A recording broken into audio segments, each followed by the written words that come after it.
क्या उन्होंने इसीलिए रिजर्वेशन की व्यवस्था की कि हमारे लोग पढ़ेंगे लिखेंगे, ब्यूरोक्रेट्स बनेंगे, प्रोफेसर्स बनेंगे, डॉक्टर, इंजीनियर, कलेक्टर बनेंगे, जज बनेंगे और बनने के बाद अपने परिवार तक सीमित रह जाएंगे? क्या उन्होंने इसीलिए राजनीति में रिप्रेजेंटेशन की व्यवस्था की थी कि हमारे लोग ग्राम पंचायत के प्रधान, जिला पंचायत, विधानसभा या संसद के अंदर सांसद बन के, मंत्री बन के और केवल मौज मस्ती में लग जाएंगे? ये रिप्रेजेंटेशन तो इसलिए दिया था कि हमारे लोग समाज के दुख तकलीफ को और उनके हक और अधिकार के लिए संसद के अंदर और विधानसभाओं के अंदर लड़ेंगे। लेकिन क्या यह जिम्मेदारी हमारे पब्लिक रिप्रेजेंटेटिव्स ने पूरी की? जो रिप्रेजेंटेशन हमें दिया वो एक जिम्मेदारी थी, एक दायित्व था। क्या हम लोगों ने उस दायित्व को निभाया? यह सवाल हमें अपने से पूछना चाहिए। उन्होंने जो जाति तोड़क मंडल के सामने 1935 का जो भाषण लिखा, जिसमें आयोजक कुछ परिवर्तन करवाना चाहते थे, लेकिन डॉक्टर बाबा साहेब अंबेडकर जी ने कहा मैं तो एक कोमा और मात्रा भी नहीं हटाऊंगा, और वो फिर एनालिसिस ऑफ कास्ट के रूप में, एक पुस्तक के रूप में हमारे सामने आया। मैं समझता हूं इस सामाजिक व्यवस्था का इतना सुंदर चित्रण, इतना बेहतरीन रिसर्च और इस सामाजिक व्यवस्था का इतना अच्छा ऑपरेशन शायद जो एनालिसिस ऑफ कास्ट के अंदर है वो किसी दूसरी पुस्तक में नहीं मिलेगा। और जो बात वो समझाना चाहते थे वो बात उन लोगों ने तो समझ ली जिन्होंने उस सामाजिक व्यवस्था का निर्माण किया, लेकिन वो बात उन लोगों ने नहीं समझी जिनको वो समझाना चाहते थे। वो लोगों को बताना चाहते थे कि तुम देश में 88% होने के बावजूद हजारों साल से गुलाम क्यों रहे, उसके कारण क्या है।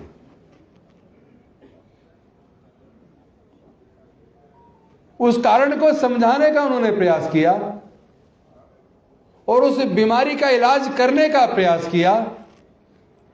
लेकिन जब वो उन्हें लगा कि इस बीमारी का इलाज होता नहीं दिख रहा, तो उन्होंने खुद उसका फिर निवारण का रास्ता निकाला। और वो रास्ता था कि जब तक जातियां जिंदा रहेंगी तब तक जातिगत उत्पीड़न भी जिंदा रहेगा। हम लोग अगर जातियों को जिंदा रखेंगे तो हम लोग जातिगत उत्पीड़न को जिंदा रखने के जिम्मेदार होंगे। वो ये बताना चाहते थे कि हमें इस पर चिंतन करना चाहिए कि ये जातियां किसने बनाई और जातियों को बनने से किसको फायदा हुआ और जातियों के बनने से किसको नुकसान हुआ। अगर केवल इस सवाल का आप लोग जवाब खोज लें तब आपको समझ आएगा डॉक्टर बाबा साहेब अंबेडकर जी ने 14 अक्टूबर 1956 को बौद्ध धर्म की दीक्षा क्यों ली और 22 प्रतिज्ञाएं क्यों दिलवाई। लेकिन अगर इस सच्चाई को नहीं जानोगे, केवल इतना कहोगे कि मैं बाबा साहेब अंबेडकर को मानता हूं, लेकिन बाबा साहेब की अंबेडकर की बात को नहीं मानोगे, ना बाबा साहेब अंबेडकर को मानते हो, ना बाबा साहेब अंबेडकर को जानते हो, ना उनके विचार को आचरण में उतारते हो, ये गले में नीला पटका हमारे लिए क्रांति का प्रतीक हो सकता है, लेकिन ये पंचशील का पटका हमारा अभिमान और गौरव है। अगर लीला पटका भी गले में हो और पंचशील का पटका भी गले में हो और पंचशील को अपने जीवन में आचरण में उतार लें, तो शायद हम डॉक्टर बाबा साहब अंबेडकर का सपना पूरा कर सकते हैं। पर उसके लिए सच्चा अंबेडकरवादी बनना होगा।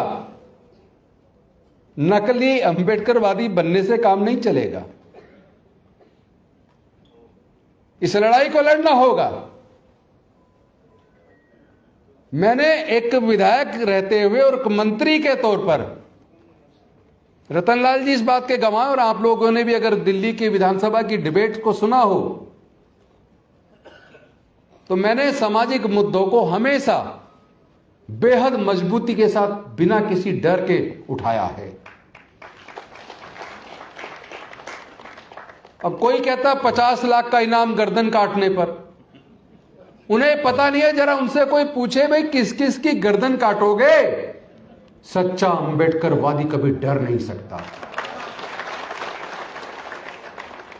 और डर तो दूर की बात है, वो आसानी से कभी मर भी नहीं सकता। हमारे अंदर जो खून का प्रवाह है वो डॉक्टर बाबा साहब अंबेडकर का खून है। उसको डराने की कोशिश मत करना। डर तो तुम्हारे व्यवहार में और नजर आ रहा है। पहली बार लगा कि तीर सही निशाने पे लगा है। चूंकि यह लड़ाई तलवार से, तीर से, बंदूक से नहीं लड़ी जा सकती। यह लड़ाई विचारधारा की लड़ाई है। यह विषमता और समता के बीच की लड़ाई है। यह इंसानियत और हैवानियत के बीच की लड़ाई है। यह मानवता और दानवता के बीच की लड़ाई है। एक तरफ फूले साहू अंबेडकर की, पेरियार की विरासत है और दूसरी तरफ जातिवादी मानसिकता से पीड़ित बीमार लोगों की है।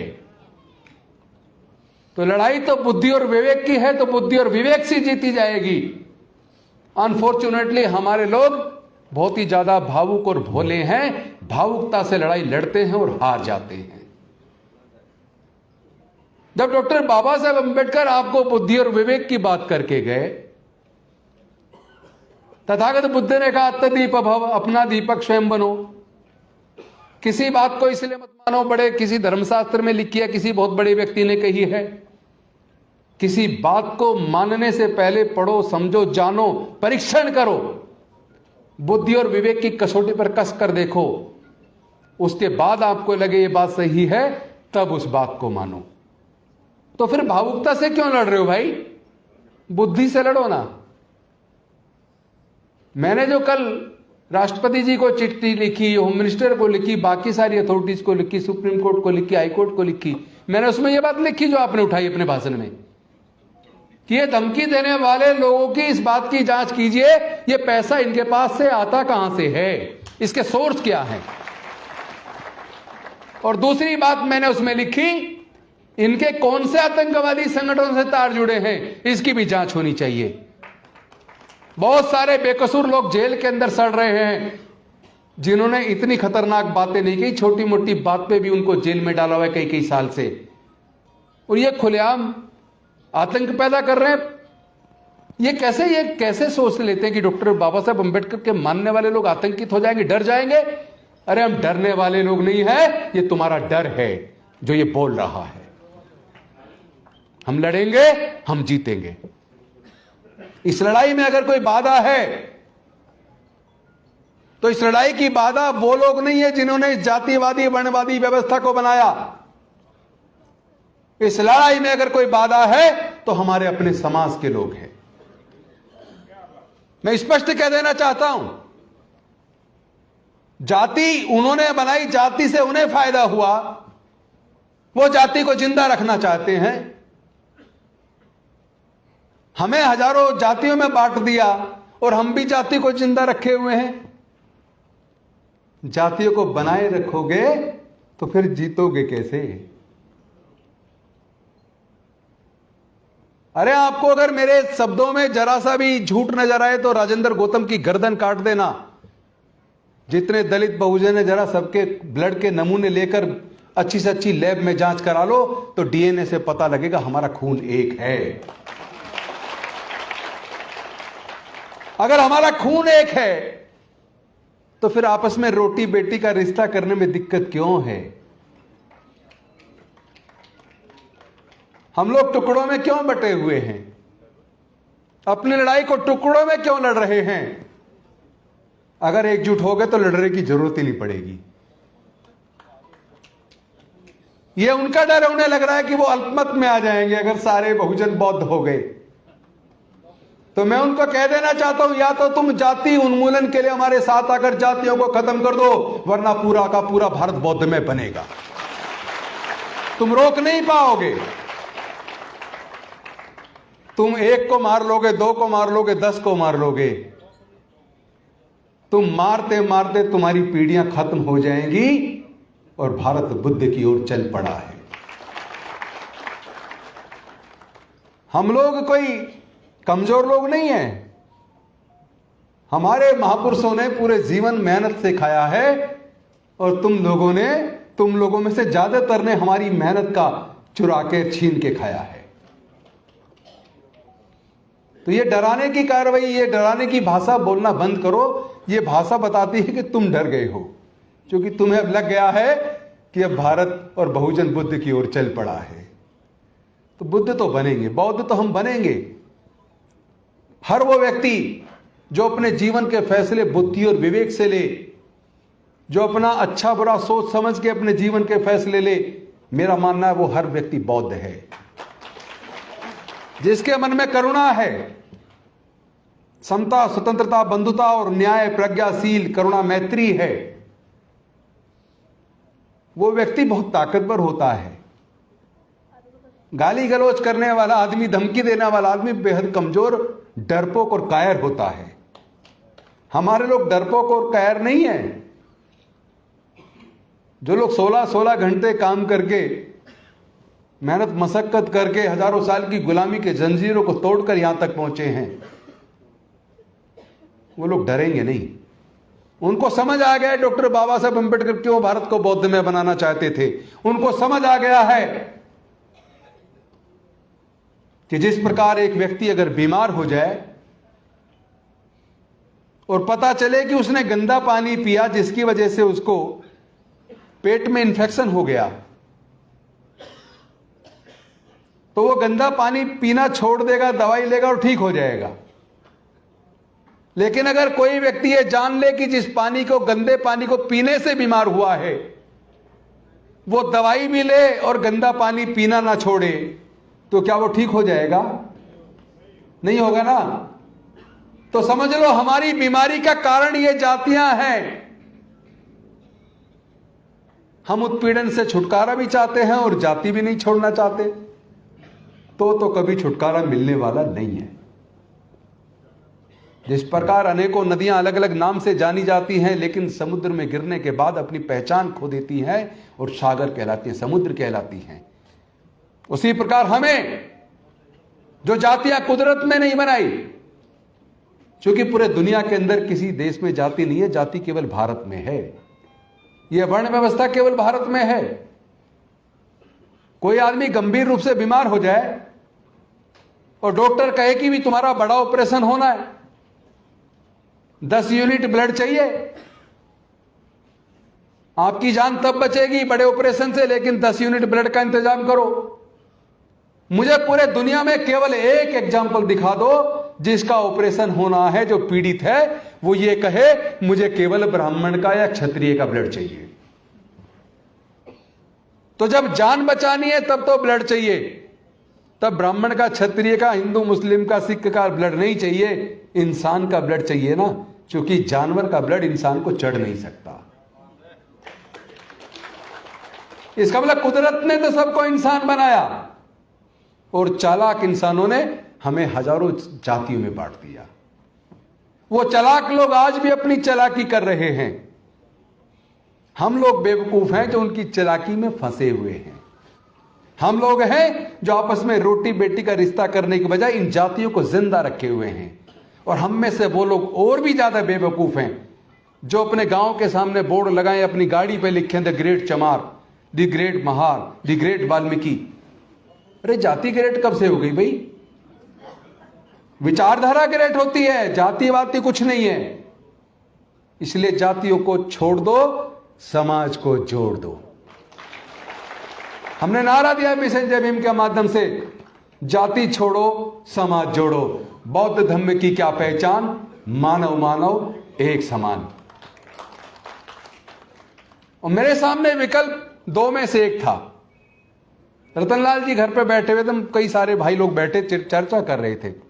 किसी मुद्दे पर हमारे विचार में थोड़ा सा मतभेद भी था, लेकिन जब बुद्ध ने कहा बुद्धि और विवेक से फैसले लो, तो हमने बुद्धि और विवेक का इस्तेमाल किया। नजरिया अलग हो सकता है। 7 जज कहते और 6 कहते हैं ये होना चाहिए। 7 का मान लिया जाता है, 6 का नहीं माना जाता। लेकिन दोनों अपने जजमेंट के लिए रीजनिंग देते हैं। Being an advocate I know it. दोनों पक्ष के जजेस अपने अपने जजमेंट के फेवर में लॉजिक देते हैं, रीजनिंग देते हैं। तो रीजनिंग अपनी अपनी है। मुझे दो में से एक बात चुननी थी। या तो मैं अपने समाज के हक अधिकार की लड़ाई को लड़ने के लिए डॉक्टर बाबा साहब अम्बेडकर के रास्ते पे चलूं, या फिर मैं जैसे लोग जिंदगी भर मंत्री बने रहते आए तो मैं भी फिर मंत्री बना रहूं। मुझे लगा कि मुझे अपने समाज के हक अधिकार की लड़ाई को लड़ने के लिए डॉक्टर बाबा साहब अम्बेडकर के रास्ते पे चलना चाहिए। इसलिए मैंने वो रास्ता चुना, इसलिए मैंने रिजाइन किया। जो लोग 22 प्रतिज्ञाओं की ऊपर की 3-4 प्रतिज्ञाओं का विरोध कर रहे हैं, मैं सच बता रहा हूं, विरोध करने वालों ने 22 प्रतिज्ञाओं को पढ़ा नहीं होगा। जिस दिन पढ़ लेंगे ना, उस दिन उनके दिमाग के जो अंदर जो कीचड़ जमी है वो साफ हो जाएगी। जब थाने के अंदर पूछताछ के लिए मुझे बुलाया, एसएचओ ने जो जो सवाल लिखे, मैंने उन सवालों के जवाब दे दिए। उसके सवाल पूरे हो गए। मैंने कहा आपके सवाल और कोई है? कह रहा जी और कोई सवाल नहीं है। तो मैंने कहा फिर मैं चलता हूं। कह नहीं 1 मिनट रुको, मैं डीसीपी से बात कर लूं। उसने डीसीपी से बात की। डीसीपी ने कहा कि ये जो जवाब इन्होंने दिए हैं सवालों के, मुझे लेके आ जाओ। एसएचओ कहने जी आप थोड़ा यहां बैठो, चाय वाय पियो, मैं जरा ये बयान डीसीपी को पढ़वा के आता हूं। मैंने कहा भाई टेक्निकली इतना दुनिया आगे बढ़ गई है, व्हाट्सएप कर दो, पढ़ लेंगी। उन्होंने फिर डीसीपी को फोन किया। उन्होंने कहा नहीं नहीं आप लेके आओ। मैं तो समझ रहा था कि डीसीपी नहीं बुला रहा, ये तो बेवकूफ बना रहा है, हमें बेवकूफ समझ रहा है, पर हम बेवकूफ नहीं है। बेसिकली बीजेपी का मुख्यालय वहां से करीब 5 किलोमीटर दूरी पे था, दीनदयाल उपाध्याय मार्ग पर, जहां बीजेपी के बड़े नेता और उनके वकीलों की फौज बैठी हुई थी। वो वहां गए, उन्होंने सवालों के जवाब पढ़े और पढ़ के देखा यार ये तो सारी इतनी तार्किक बात है, इसका तो कोई हमारे पास भी जवाब नहीं है। तो उन्होंने 3 जवाब और एसएचओ को लिख के भेजे कि ये और पूछ लो। एसएचओ वापस आए। मैंने कहा भाई आ गए? हाँ आ गए। मैंने कहा बताओ क्या क्या सवाल है? 3 सवाल में से मैंने 2 के जवाब देके जो तीसरा सवाल था वो मैं आपको बताना चाहता हूं। उनका क्वेश्चन था क्या ये 22 प्रतिज्ञाएं जो 14 अक्टूबर 1956 को डॉक्टर बाबा साहब अम्बेडकर जी ने उस वक्त अपने लाखों अनुयायियों को दी थी और उस वक्त दोहराई गई थी, क्या ये 22 प्रतिज्ञाएं आज भी उतनी ही प्रासंगिक हैं जितनी उस वक्त थी? मैंने लेके 56 से बाद का, चूंकि 56 तक तो बाबा साहब का हो गया, 56 से आज तक की जितनी बड़ी घटनाएं हमारे साथ उत्पीड़न की घटी हैं उनका हवाला देते हुए, और जितेंद्र मेघवाल, इंद्र मेघवाल का, हाथरस की बेटी का, प्रतापगढ़ में मूर्ति छोड़ने पे हत्या का सारी घटनाक्रम देते हुए, और पुरी के, जगन्नाथपुरी के मंदिर की घटना है कि राष्ट्रपति रहते हुए रामनाथ कोविंद जी को भी मंदिर में घुसने नहीं दिया कि तुम राष्ट्रपति हो लेकिन दलित हो इसलिए मंदिर में नहीं घुस सकते। इस सारा हवाला देते हुए मैंने कहा इन परिस्थितियों से प्रतीत होता है कि जो परिस्थितियां उस वक्त थी वो खत्म नहीं हुई है। इन 22 प्रतिज्ञाओं की प्रासंगिकता आज भी उतनी है। उसके बाद तो फिर वो फंस गए, उनके पास जवाब नहीं है, क्योंकि इसका जवाब केवल बौद्ध में भारत है। भारत तो बुद्धि और विवेक से चलेगा, भावनाओं से नहीं चलेगा। और भारत किसी के बाप की बपोती भी नहीं है। वो हत्या कर रहे हैं, वो तो घड़ा छूने पर आज भी हमारे बच्चों की हत्या कर रहे हैं, वो तो मंदिर में घुसने पर, मूर्ति छूने पर आज भी हमारे भाइयों का कत्ल कर रहे हैं। मतलब आप हमारी हत्या करते आ रहे हो हजारों साल तक, उस दर्द का तुम्हें एहसास नहीं है। और हमारी 22 प्रतिज्ञाओं से तुम्हें दर्द हो गया। अगर ये तुम्हें दर्द हो रहा है तो जब तक तुम जातिवाद को जड़ से खत्म करने के लिए हमारे साथ नहीं आते, ये दर्द हम तुम्हें बार बार देंगे। और ये गुलामी और ये उत्पीड़न हमें स्वीकार नहीं है। हमारा दिल रोता है जब अखबार में देखते हैं या टीवी पे देखते हैं या व्हाट्सएप पे हमारे पास रोज घटनाएं पूरे देश से आती हैं। क्या हमारे लोग इंसान नहीं है? क्या हमारी बहनें बहनें नहीं है? क्या हमारे भाइयों का जब कत्ल होता तो वो कत्ल नहीं है? क्या हमारे दर्द का एहसास भी वो लोग कभी करेंगे या नहीं करेंगे? वो तो हमारे लोगों की हत्या करने में गौरव समझते हैं। ये चलने वाला नहीं है। हम मर सकते हैं, किसी कीमत पर झुक नहीं सकते। हम लड़ेंगे भी और जीतेंगे भी। और जो रतनलाल जी कह रहे थे ना कि केवल शांति और मानवता से काम नहीं चलेगा,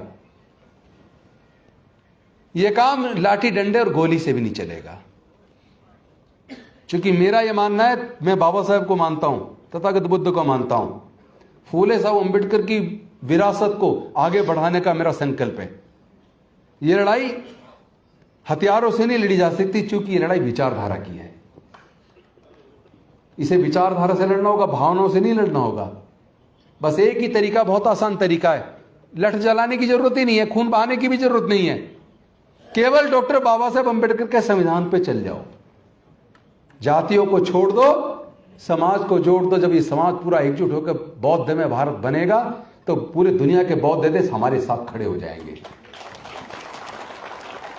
और बहुजनों में से आधे भी अगर बौद्ध बन गए, आधे भी, तो भारत के अंदर 50 करोड़ लोग जब बौद्ध होंगे तो अल्पमत में कौन होगा? कौन होगा अल्पमत में? वही होगा जो हमें डराने की कोशिश कर रहा है। एक्चुअली वो हमें नहीं डरा रहा, उसका डर उससे ये खामेगा कि उसे पागलपन के दौरे पड़ने शुरू हो जाते हैं ना। ये हमारे संघर्ष की जीत है। मैं इसे अपने संघर्ष की जीत मानता हूं कि पहली बार आरएसएस चीफ को आके ये कहना पड़ा कि अब वर्ण व्यवस्था और जातिवाद खत्म होना चाहिए। अब ये तय समाज को नहीं करना चाहिए कौन घोड़ी पर चढ़ेगा कौन नहीं चढ़ेगा।